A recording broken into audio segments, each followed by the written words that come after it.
As fitness business owners, we find ourselves increasingly busy each and every day. But when we look back on our progress that day, we don't generally get much traction. And that's due to the fact that we don't have a system or process in place that keeps us focused and enables us to free up enough time to work on our business. So if you're anything like me, then you have these issues over the course of your days, over the course of your weeks and months. So that's why I've put together this weekly game plan based upon a system that's worked for me. I like to think that it's fairly straightforward.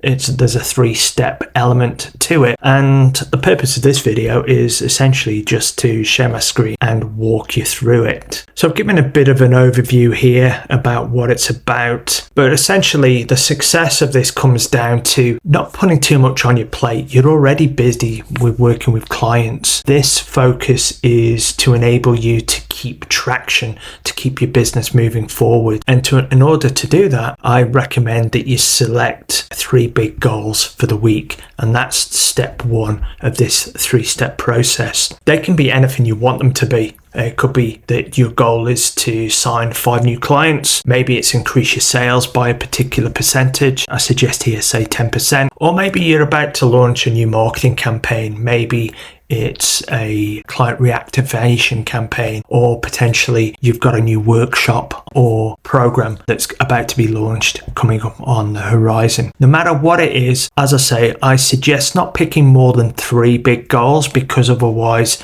you're just setting yourself up for failure. The next step then is to break those goals down into specific daily tasks. Remember, they say, how do you eat an elephant? It's 1 bite at a time. That's the analogy that we go by. And for this, I suggest breaking down those into 3 to 5 specific tasks that can be completed each and every day. So, for example, if your goal was to sign up 5 new clients, then those specific tasks might be to send out 10 emails or 10 messages to prospects. Maybe you've got contact details of inactive clients or prospects. So perhaps you might determine that a better approach is to make 5 phone calls. Or maybe you want to expand your network, and to do that, you're going to attend 2 networking events, maybe the BNI, maybe there an upcoming fitness seminar sessions that are ongoing. I'll let you determine what that might be. But once you've identified them, you can then add them into the daily things section, which I'll show you in a minute.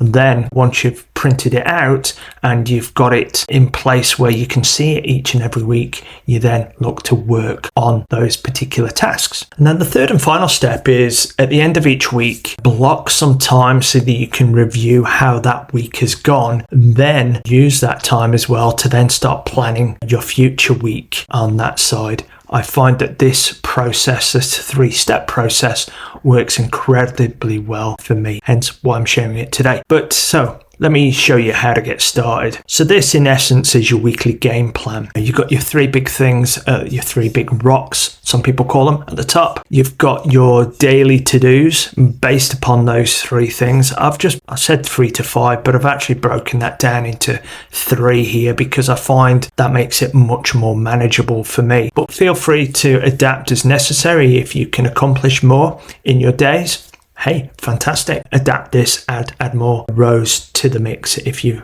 feel. But I like the power of 3. And we have weekly review. Now, I like to start actually when I'm working with clients, both for myself and through the clients I work with within Strength Matters, who I work with as well. We always start at the bottom first. So we look at things to celebrate over the week that's just gone. And I tend to do the weekly review early Friday afternoon, or maybe a Saturday or Sunday morning. You can determine when works best for you, but that's just how I like to play it. And so that come Monday morning, I have total clarity on what my big plans are. But as I say, end of week, things to celebrate. It could be something personal, could be within the business. Did you hit your 3 big things? If so, celebrate. Again, power of 3 here. I've added 3 items.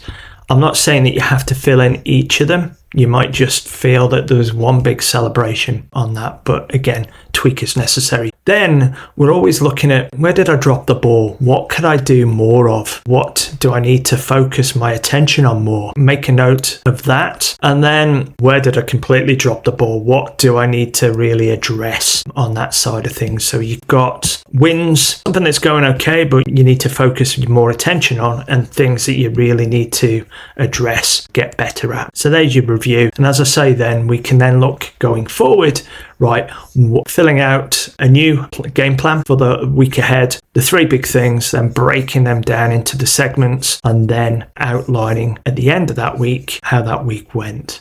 So that's a quick overview, and you can get a copy of this if you would like. Just drop me a note in the comments below and I'll send you the link for you to get this. But my motivational piece in closing is today's progress was yesterday's plan. With proper planning, we're going to get the traction that we want and the success that we deserve in life. So hopefully you found this useful. And as I say, if you'd like a copy, just drop me a note in the comments below. I'll speak to you next time.